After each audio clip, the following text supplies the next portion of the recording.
नमस्कार, स्वागत है आप सभी का तोमर एकेडमी के यूट्यूब चैनल पर। मैं आर एस तोमर आप सभी का एकेडमी के यूट्यूब चैनल पर बहुत-बहुत स्वागत करता हूं। आज मैं आपको उस बालिका से मिला रहा हूं जिसने उत्तराखंड जूनियर असिस्टेंट में सिलेक्शन लिया है और इनकी आज ही डीवी हुई है और इनका फाइनल सिलेक्शन हो गया है। तो इनकी जो पूरी जर्नी है, इन्होंने किस तरह से मेहनत करी है, कितने घंटे इन्होंने पढ़ाई करी है, कौन-कौन सी बुक्सें ये पढ़ती थी, क्या इनकी पढ़ने की टेक्निक रही है, सारा कुछ हम इनसे जानेंगे कि किस तरह से इन्होंने ये मुकाम हासिल किया है। तो सबसे पहले तो मैं निकिता केंतुरा जी आपको बधाई देता हूँ इस सिलेक्शन पर कि आपको बहुत-बहुत बधाई। आपका सिलेक्शन उत्तराखंड जूनियर असिस्टेंट में हो गया है। आपको बहुत बधाई हो और आप अपना थोड़ा-सा परिचय बताएँ और आप अपनी जो है शिक्षा, प्रारंभिक शिक्षा 10th, 12th, ग्रेजुएशन आपने कहाँ से किया है? ये आप थोड़ा-सा। नमस्कार साथियों, मेरा नाम निकिता कैंतुरा है। मैं टिहरी जनपद जौनपुर ब्लॉक ग्राम अवाणा की निवासी हूँ। मेरी प्रारंभिक शिक्षा मेरे गांव के ही माध्यमिक विद्यालय से हुई है और मेरी 10th-12th मसूरी से हुई है। इसके पश्चात मेरी ग्रेजुएशन है वो एमकेपी पीजी कॉलेज देहरादून से हुई है। इनका ग्रेजुएशन यहीं से देहरादून से हुआ है, एमकेपी से, और इंटर इन्होंने मसूरी से किया है। बाकी प्रारंभिक शिक्षा इनके गांव से रही है। तो किंतुरा जी, मैं आपसे ये पूछना चाह रहा हूँ, बच्चों के दिमाग में ये प्रश्न रहता है कि पहले तो आप ये बताएं कि मतलब जो उत्तराखंड जो एग्ज़ाम्स है, जो तैयारी है, में लगभग कितना टाइम देना चाहिए? 2 साल 3 साल टाइम देना चाहिए? आपने लगभग आपने जो है कितने साल तैयारी, आप ये बताएं कि जो बच्चे हैं जो तैयारी कर रहे हैं कितने साल जो है इसमें पर्याप्त समय जो है, 2 साल 3 साल कितने साल में जो है अच्छे से हो जाती है? आपने कब से तैयारी शुरू करी थी? कितने समय तक आपने तैयारी करी और आपने सिलेक्शन लिया? मैंने अपनी तैयारी 2022 में जब पुलिस के फॉर्म आए थे तो तभी शुरू की थी। तो उस टाइम मुझे उससे पहले कुछ आइडिया नहीं था कि उत्तराखंड में एग्ज़ाम वगैरह होते हैं या कुछ ऐसे करके कोई आयोग है कोई और एग्ज़ाम कराता है और उसके थ्रू हमें ज्वाइनिंग भी मिलती है। उस टाइम फिर आए थे पुलिस के फॉर्म आए तो मैंने भर दिए उस टाइम वो फॉर्म। उसके बाद मैंने मसूरी में ही एक फ्यूचर स्टडी पॉइंट करके कोचिंग सेंटर है, वहाँ पे मैंने कुछ टाइम कोचिंग करी और उसके बाद फिर मैंने सेल्फ से ही करा है। तो उस बीच में मैंने पहले पुलिस का एग्ज़ाम दिया था, तो उसमें मेरा फ़िज़िकल बहुत कम था, तो उसमें नहीं हो पाया मेरा। उसके बाद मैंने यही जूनियर असिस्टेंट का 2023 में ये एग्ज़ाम हुआ था, तो इसमें मेरा हो गया था। मैंने इसमें टाइपिंग, डीवी सब कुछ कराया है, लेकिन फाइनल में मैं कुछ पॉइंट से बाहर हो गई थी। और इसी बीच मेरा एसएससी जीडी जो कि सेंटर का एग्ज़ाम है, तो उसमें भी सिलेक्शन हुआ था। उसमें भी मैंने फ़िज़िकल, मेडिकल और डीवी वगैरह सब कुछ कराया है, तो उसमें मेरा फाइनल में 2 नंबर से रह गया था। अ, इसमें जो है उत्तराखंड की तैयारी में मैंने ये रियलाइज़ करा है कि आपको पहले से ही माइंडसेट करना पड़ेगा कि इसमें टाइम लगता है। आप चाहे कोई भी एग्ज़ाम में या कोई भी तैयारी में जाते हैं तो टाइम तो लगता ही है। तो आपको ये माइंडसेट पहले ही करना पड़ेगा कि इसमें लगभग 2 ढाई साल लगेंगे ही। पहला साल तो आपका कोचिंग वग़ैरह में लेनी चाहिए, क्योंकि अगर कोई नया बच्चा है तो वो बहुत उलझ जाता है कि कहाँ से क्या करें, कहाँ से क्या पढ़ें, और वो बहुत सारी बुक्स लेके आ जाता है और कुछ ही बहुत ही कम टाइम में वो गिव अप कर लेता है। तो ऐसा ना करें, आप अपने माइंड को पहले शांत रखें, उस अपनी रणनीति बनाएं कि कम से कम 2 ढाई साल लगने हैं इस एग्ज़ाम में। और अगर आप तुरंत ही 12th के बाद इस ऐसे किसी एग्ज़ाम में घुसते हैं तो उसमें पहले आपको ये सेट करना ही पड़ता है अपने माइंड को कि हमें क्या करना है और कैसे करना है। तो आप ये लगा के चलिए कि लगभग 2 ढाई साल लगते हैं एग्ज़ाम को। पहले साल आप कोचिंग लीजिए, अपना सिलेबस कंप्लीट करिए और उसके बाद आपको 1 साल तो रिवीज़न वगैरह में लगता ही लगता है। तो बच्चों, इनका कहना ये है कि मतलब जो है तैयारी में कम से कम 2-3 साल तो लगते हैं। 1 साल तो ये है कि भाई सिलेबस कवर करना है, कोचिंग लीजिए आप 1 वर्ष, और उसके बाद जो है जो आपने नोट्स बनाए हैं उसको रिवीजन भी करना होता है, उसको रिवीजन करिए 2-3 साल, और फिर जो है आपकी जो तैयारी है वो बेहतर होती है। तो 2-3 साल कम से कम जो है तैयारी करनी है। इन्होंने क्या, जैसा इन्होंने कहा कि 2022 में शुरू किया था आपने तैयारी है, और फिर जो है 22 में पुलिस का उस समय भर्ती आई थी और उसमें कुछ नंबर्स इनका रह गया था। फिर 22 में इन्होंने जो है जूनियर असिस्टेंट का जिसमें जो है इनका अभी हुआ है, तो उस समय भी इनका सिलेक्शन हो गया था, डीबी भी उस समय हो गई थी। थोड़े मार्क्स जो है उसमें रह गया था इनका। तो 22-23 में इनका जो है रह गया था, इस बार का जो है फाइनल सिलेक्शन हो गया। तो मतलब ऐसा नहीं कि इन्होंने एक ही एग्ज़ाम दिया और इनका जो है सर उसी समय जो है सिलेक्शन हो गया। तो ये है कि इनको थोड़ा-सा जो है टाइम लगता है, तो इन ठीक है, इसमें जो उत्तराखंड एग्ज़ाम्स की तैयारी करते हैं, इसमें टाइम ज़रूर लगता है, 2-3 साल तो कम से कम तैयारी में, फिर जो है उसके बाद जो है तब ही आपका सिलेक्शन हो पाता है।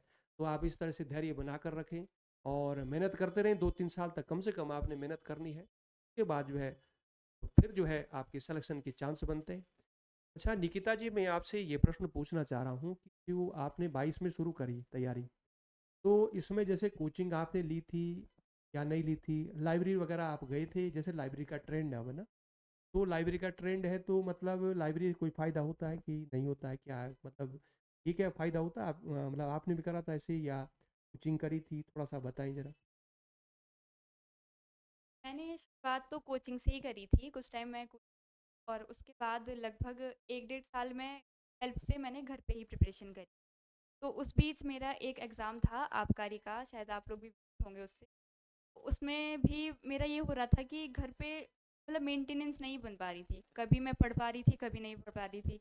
तो फिर मैंने वो वाला एग्ज़ाम दिया तो उसमें भी मेरा 2 नंबर से रह गया था। मेरे 67 नंबर थे, 69 समथिंग उसकी मेरिट गई थी।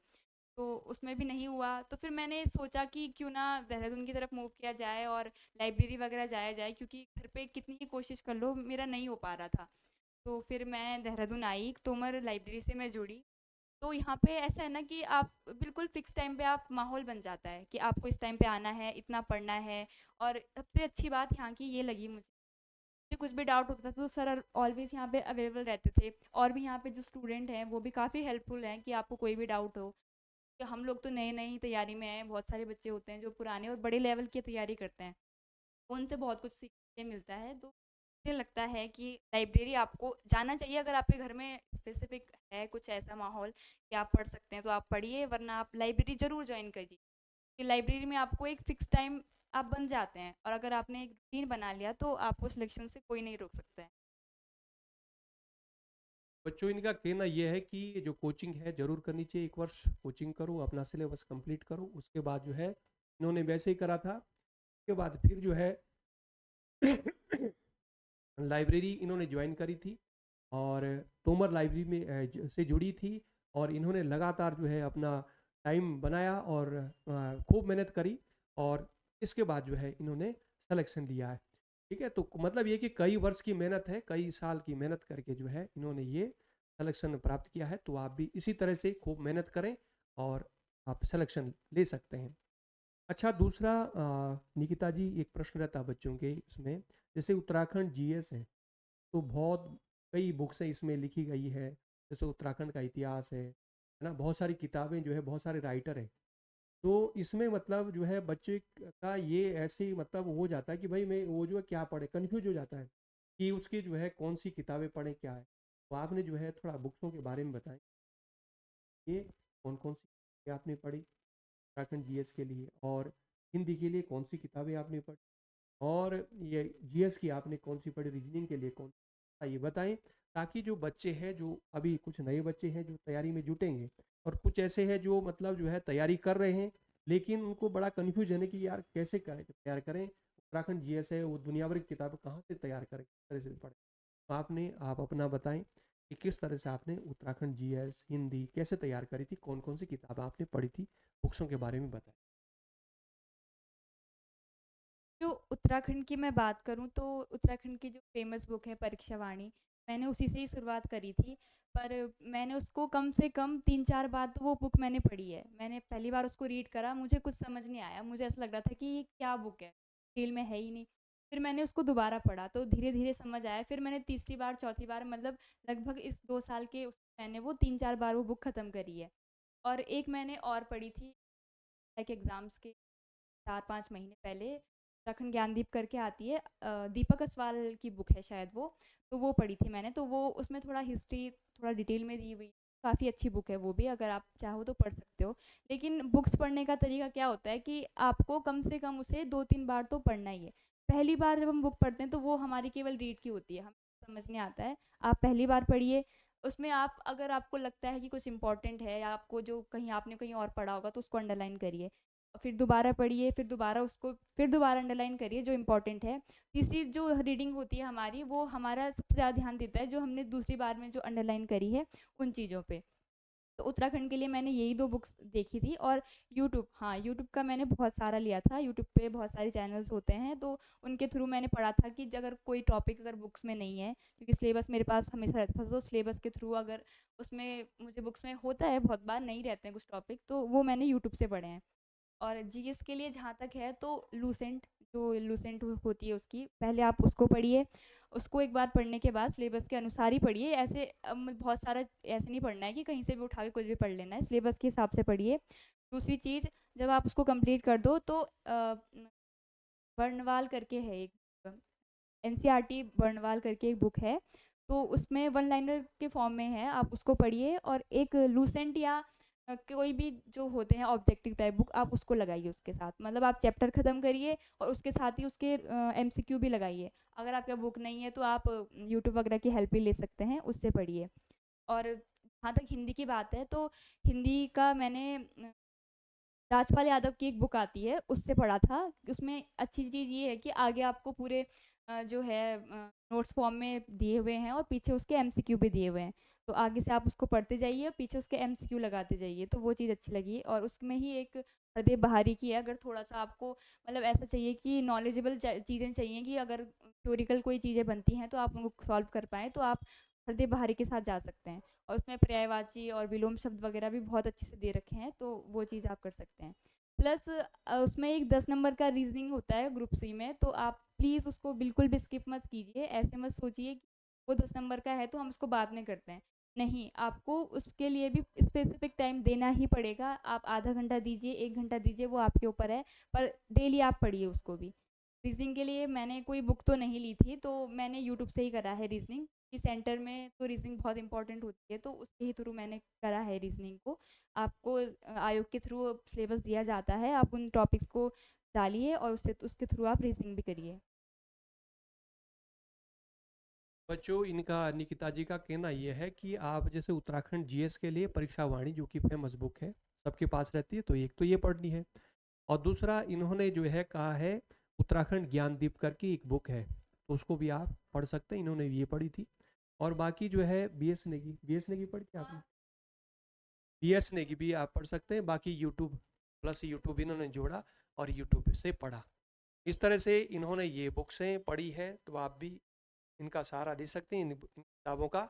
और दूसरा जो है हिंदी के लिए राजपाल यादव और प्लस जो है हरदेव बहारी, ये बुक्सें इन्होंने पढ़ी है, तो आप भी या इन बुक्सों का सहारा लेकर के हिंदी जो है अपनी बेहतर कर सकते हैं, बढ़िया कर सकते हैं। रीजनिंग का इन्होंने शायद यूट्यूब से करा है, यूट्यूब से इन्होंने तैयार करा है, तो यूट्यूब से अगर आप चाहते हैं तो यूट्यूब से भी आप बेहतर तैयारी कर सकते हैं। बाकी अगर किसी टीचर से पढ़ना हो, टीचर से पढ़ सकते हैं। ठीक है, तो यूट्यूब से या ऑफलाइन है, तो जैसा भी आप उचित समझें तो उस हिसाब से आप तैयार करें।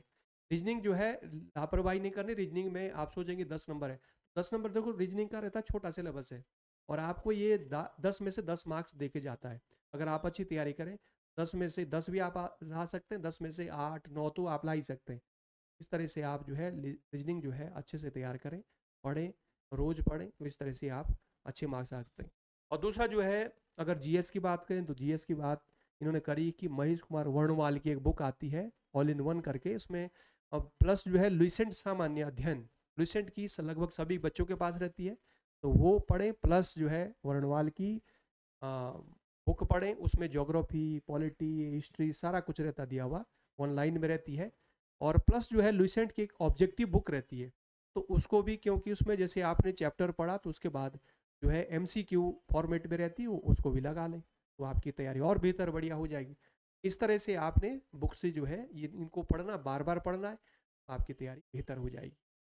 अच्छा निकिता जी, बच्चों के दिमाग में ये प्रश्न रहता है कि जैसे मतलब वो पढ़ रहे हैं कई साल से, बहुत सारे बच्चे पढ़ रहे हैं, लेकिन तो मतलब क्या कमी है, क्या मतलब सलाह देना चाहते आप कि 4 5 साल हो गए सिलेक्शन नहीं हुआ, तो कहाँ पर कमी है रही उनकी, वो क्या कहना चाहेंगे, किस तरह से मतलब क्या कमी हो सकती है, आपको क्या लगता है कि उनका सिलेक्शन क्यों नहीं हो रहा? 4 साल हो गए, 5 साल हो गए। तो मतलब क्या कहना चाहेंगे? क्या कमी है उनकी? क्या करना चाहिए अभी सिलेक्शन? सर उसमें जो चीज़ मैंने है वो ये है कि आप लोग जो हैं वो प्रीवियस ईयर पेपर शायद नहीं देख रहे हैं या उनको एनालाइज़ ठीक से नहीं कर पा रहे हैं। क्योंकि दिन प्रतिदिन जो आयोग है वो अपना पैटर्न बदलते जा रहा है, तो उसके हिसाब से आपको भी अपडेट करना पड़ेगा। अगर आपको ज़्यादा 4-5 साल हो गए हैं तो ये चीज़ तो आपके लिए बहुत ज़रूरी है कि आप पैटर्न पकड़िए, जो है यूके पीएससी का या यूके ट्रिपल एससी का जो भी पैटर्न है, उसे पकड़िए क्योंकि आजकल जो क्या है वो करंट अफ़ेयर ज़्यादा डाल रहा है, तो आपको करंट अफ़ेयर ज़रूरी पढ़ना है। अब 4-5 साल पहले के पेपर हमने भी देखे हैं, उसमें बिल्कुल भी करंट नहीं पूछा था, तो आप अगर उसी पैटर्न को लेके पढ़ रहे हैं, शायद थोड़ा मुश्किल हो सकता है। ऐसे मत समझिए कि आपको नॉलेज नहीं है, आपको बहुत नॉलेज है, पर आप उस नॉलेज को इस तरीके से यूज़ नहीं कर पा रहे हैं। आप ज़्यादा नॉलेज लेने के चक्कर में उसको छोड़ते जा रहे हो। और दूसरी चीज़ मैंने ये देखी कि वो लोग रिविज़न नहीं करते हैं। नया पढ़ने के चक्कर में बस नया ही पढ़ना है, नया ही पढ़ना है।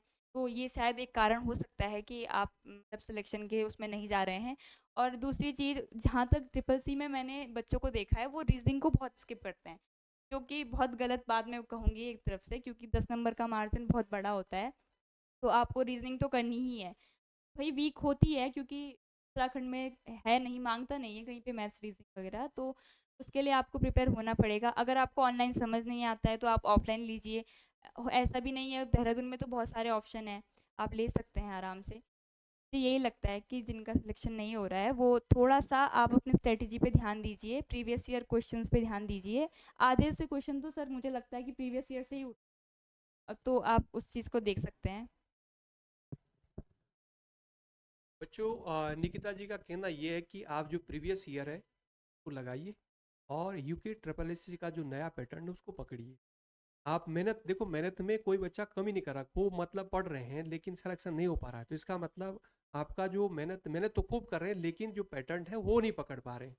तो वो आपको कहाँ से प्रीवियस ईयर पेपर उठाओ और उसको लगाओ, उसके हिसाब से आप जो है तैयारी बेहतर करो।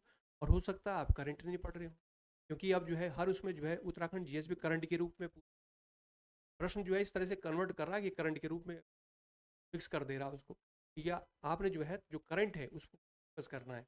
ठीक है। और जो है रीजनिंग, दूसरा रीजनिंग का है, कुछ बच्चे जो उत्तराखंड वाले रीजनिंग नहीं पढ़ते, बस खाली उत्तराखंड उत्तराखंड पढ़ते रहेंगे, और रीजनिंग जो है उनके जो है 3 मार्क्स 4 मार्क्स, तो इस तरह से रीजनिंग को आपने स्किप नहीं करना है, रीजनिंग में खूब मेहनत करनी है। ये छोटा सिलेबस है, जल्दी जल्दी कवर हो जाता है और अच्छे मार्क्स देता है। आपने रीजनिंग और करंट और प्लस जो है प्रीवियस ईयर पेपर को अच्छे से देखना है, अच्छे से तैयार करो। निश्चित रूप से जिनका सिलेक्शन नहीं हो रहा सिलेक्शन हो जाए। तो आप इस तरह से पढ़ेंगे, मेहनत तो कर ही रहे सारे बच्चे, तो इस तरह से आप पढ़िए, प्रीवियस ईयर लगाइए। अच्छा निकिता जी, प्रीवियस ईयर की हम बात कर रहे हैं, तो आपने लगाए थे प्रीवियस ईयर, मॉक टेस्ट भी लगाए थे या नहीं लगाए थे? अच्छा, इससे कुछ फ़ायदा होता है नहीं होता है? आपने क्या महसूस किया, थोड़ा बताइए ज़रा बच्चों को, और ताकि प्रीवियस ईयर का तो मेरा ऐसा रहा है कि जैसे ही मैंने अपना सिलेबस कंप्लीट करा है, मैंने उसके तुरंत बाद ही प्रीवियस ईयर देखे थे। तो उसके हिसाब से ही मैंने तैयारी करी थी कि किस पोर्शन में ज़्यादा ध्यान देना है, किस पोर्शन से आयोग ज़्यादा क्वेश्चन उठा रहे हैं, तो वो देखा था। और जहाँ तक मॉक टेस्ट की बात है तो कनिष्ठ सहायक एग्ज़ाम के 2-3 महीने पहले मैंने लगाए थे, लगभग 2-3 महीने। तो उसमें मुझे फ़ायदा ये रहा कि क्योंकि इससे पहले मेरे जो मैं क्वेश्चन अटेम्प्ट करती थी, मैं बहुत ज़्यादा करती थी। तो उस वजह से नेगेटिव की वजह से ही मैं कई बार पेपर में रुकी हूँ। तो वही चीज़ मुझे अपने अंदर सुधार करनी थी, तो इसलिए मैंने प्रैक्टिस सेट लगाए थे। पर ऐसा नहीं होना चाहिए कि आप बहुत लॉन्ग टाइम तक प्रैक्टिस सेट लगाओ और उनके पैटर्न के हिसाब से पढ़ो, नहीं। प्रैक्टिस सेट सिर्फ़ इसलिए होते हैं कि आपको खुद को एनालाइज़ करना होता है कि आप उस एग्ज़ाम हॉल में बैठ के कितने अपने प्रेशर को मेंटेन करते हैं, कितने आप क्वेश्चन अटेम्प्ट करते हैं और आप वहाँ पर उस क्वेश्चन को लेके क्या सोचते हैं। तो इसलिए प्रैक्टिस सेट होते हैं। अब मैं यही सजेस्ट करूँगी कि अगर आपका सिलेबस कंप्लीट हो गया है और आपका एग्ज़ाम पास ही है, 2-4 महीने बाद है, तो कम से कम 2 ढाई महीने के आप प्रैक्टिस सेट ज़रूर लगाइए। इससे क्या होता है कि आपको कई बार हम ओएमआर ही गलत भर देते हैं सर, मतलब क्वेश्चन वहाँ कुछ और पढ़ रहे हैं, ओएमआर में गलत भर दिया, तो वो चीज़ बहुत अच्छा सुधार करती है प्रैक्टिस सेट से। तो आप ज़रूर लगाइए 2 ढाई महीने। और ऐसा भी नहीं है कि बहुत लॉन्ग टाइम तक एक ही इंस्टीट्यूट के, नहीं, इंस्टीट्यूट ज़रूर बदलिए क्योंकि उससे आपको पता चलता है कि इस इंस्टीट्यूट का पैटर्न क्या है, दूसरे इंस्टीट्यूट का पैटर्न क्या है। उसे लेके बैठना नहीं है, अपनी पढ़ाई अलग से करनी है और प्रैक्टिस सेट अलग से देने हैं। बस खुद को एनालाइज़ करने की, और डिमोटिवेट बिल्कुल नहीं होना है, क्योंकि मुझे अच्छे से याद है, जिस दिन मैं फर्स्ट डे प्रैक्टिस सेट गई थी तो मेरे 35 नंबर आए थे। अब बहुत सारे बच्चे क्या होते हैं, पहले ही दिन से गिव अप कर देते हैं कि नहीं 35 नंबर आए हैं, क्या है, इतने सालों से पढ़ाई करी, क्योंकि कम से कम 2 ढाई साल तो मैंने भी पढ़ाई को दिए हैं, और 35 नंबर आना तो बहुत ऐसी बात हो गई कि यार बताओ ज़रा क्या ही पढ़ा है। तो ऐसा कुछ नहीं है, जो इंस्टीट्यूट होते हैं वो अपने हिसाब से एग्ज़ाम पेपर बनाते हैं, तो इसलिए उससे डिमोटिवेट नहीं होना है, बस बल्कि सीखना है कि अच्छे से पढ़ना है, क्वेश्चन को कैसे रीड करना है, क्योंकि आंसर तो वहीं से ही मिल जाते हैं, बस थोड़ा सा धैर्य बना के क्वेश्चन को पढ़ना होता है। बच्चों, आपने जो प्रीवियस ईयर पेपर है, निकिता जी का कहना यह है कि प्रीवियस ईयर पेपर जरूर लगाइए और मॉक टेस्ट भी दीजिए। इससे बहुत फ़ायदा होता है। प्रीवियस ईयर से आपको ये पता चलेगा कि आपको पढ़ना क्या है, एग्ज़ाम की डिमांड क्या है। और दूसरा जो है जो मॉक टेस्ट है, आपकी जो प्रैक्टिस है, जो आपने पढ़ा है, आपको ये पता चलेगा कि भाई आपने जो है जो पढ़ा है, आपको कितना याद है, कितना आप कर पा रहे हैं। टाइम मैनेजमेंट, कि टाइम जो है 2 घंटे के अंदर आप कितने प्रश्न अटेम्प्ट कर पाए। तो ये सारा कुछ आप जो है वहीं से सीख, मॉक टेस्ट से। आप अब ऐसे नहीं कि बहुत लंबे समय तक आपको मॉक टेस्ट नहीं लगाने हैं। आप जो है जैसे एग्जाम है आपको 2-3 महीने आप लगा लो, 2 महीने 3 लगा लो, बस ज़्यादा नहीं। ठीक है। और जो है जिस शनिवार को है, शनिवार को आप हर जैसे स्थान है जो देहरादून में रहे तो अलग अलग कुछ स्थान का आप जो है जो पेपर है वहाँ से आप, ठीक है। तो इस तरह से आप करेंगे तो आपकी तैयारी, प्रीवियस ईयर पेपर आप लगाने हैं, टेस्ट आप। पिताजी, दूसरा बच्चों के दिमाग में ये प्रश्न रहता है कि मतलब जो है जैसे आप उत्तराखंड भी पढ़नी, रीजनिंग, यस बहुत बड़ा तो इसको कैसे पढ़ें, रोज पढ़ें या मतलब दिन बदल बदल के पढ़ें, जैसे एक दिन जो है हमारा हिंदी पढ़, या रोज जो है सारे सब्जेक्ट को देना चाहिए। आपने मतलब आपकी टेक्निक क्या थी, कैसे पढ़ते थे या क्या। और दूसरा ये कि जैसे सप्ताह में 7 दिन में तो आप पूरे 6 दिन पढ़ते थे एक दिन से, तो टेक्निक क्या थी आपकी पढ़ने की वो बताइए। ये मेरे हिसाब से तो, क्योंकि पेपर तो एक ही दिन होना है और सारे सब्जेक्ट आपको एक ही दिन मिलने हैं, तो आपको हर दिन हर सब्जेक्ट को टाइम देना चाहिए। मेरी शुरुआत ऐसे होती थी कि मैं लाइब्रेरी 8 बजे आ जाती थी, तो मैं हिंदी से शुरू करती थी। तो 1 डेढ़ घंटा मैं हिंदी को देती थी, उसके बाद उत्तराखंड थोड़ा मेरी वीक थी, तो मैं 3-4 घंटे उत्तराखंड को लेती थी। उसके बाद लंच टाइम पे मैं 1 डेढ़ घंटा रेस्ट करती थी, और उसके बाद शाम को आके मैं जीएस कंप्लीट करती थी। तो जीएस का, जैसे सर आपने बोला कि बहुत बड़ा सिलेबस है, तो उसकी एक टेक्निक होती है कि आप 2 सब्जेक्ट, जैसे कि पॉलिटिकल साइंस और हिस्ट्री ले लीजिए। तो कुछ दिन आप उसको कंप्लीट करिए, और फिर उसके बाद नेक्स्ट सब्जेक्ट जैसे ज्योग्राफी और इकोनॉमिक्स ले लीजिए। इकोनॉमिक्स का सिलेबस तो वैसे भी बहुत कम है, और उसमें तो ये है कि उसमें करंट ज़्यादा पूछता है, करंट से रिलेटेड पूछता है वो। तो ऐसे करके मैंने पढ़ा था, पर और लास्ट में नाइट के टाइम पे मैं आधे 1 घंटे की रीजनिंग लेती थी, पर डेली लेती थी। ऐसा नहीं है कि मैं एक सब्जेक्ट भी छोड़ती थी, मैं सारे सब्जेक्ट मैंने पढ़ने हैं, प्लस कंप्यूटर क्योंकि अब बहुत ज़्यादा ऐड हो गया है, 5-6 नंबर तो पूछ रहा है, तो उसके लिए भी मैंने 1 घंटा निकाल रखा था कि शाम को कंप्यूटर भी पढ़ना ही है। तो मैं पूरा सिलेबस जो है, जो आयोग के हिसाब से है, उसको पढ़ती थी। जैसे पेपर बनता है सेम वही पैटर्न, कि पहले हिंदी पढ़नी है, हिंदी कंप्लीट करनी है, फिर जीएस, फिर उत्तराखंड, फिर रीजनिंग।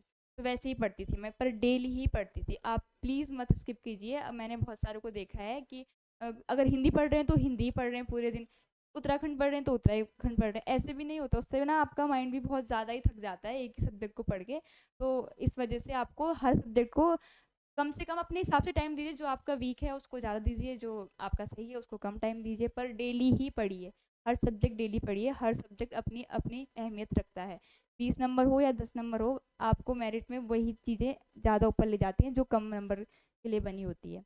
और जहाँ तक बात है कि कितने दिन या कितने टाइम तक पढ़ना है, तो ऐसा होता है कि मेरा ये था, मैं हफ्ते में 6 दिन पढ़ती थी, और संडे को मैं बिल्कुल बुक्स को देखती भी नहीं थी। मतलब संडे ऐसा था कि बिल्कुल, मतलब कुछ भी नहीं देखना है, अपना रेस्ट करना है, आराम से देर तक सो के उठना है, और अपना खाना पीना खा के, और थोड़ा बहुत कहीं घूमने जाना है तो आप वो भी कर सकते हैं, खेल कूद लो। पर नहीं, बुक्स तो उस दिन बिल्कुल नहीं देखनी थी। फिर मंडे को बल्कि सेम उसी एनर्जी के साथ मैं दोबारा बैठ जाती थी। पर संडे को रेस्ट लेना बहुत ज़रूरी लगता है मुझे, क्योंकि बॉडी भी कितना ही काम करेगी, आपका माइंड भी कितना ही काम करेगा, सेम चीज़ आप डेली कर रहे हो, तो एक दिन रेस्ट बनता है।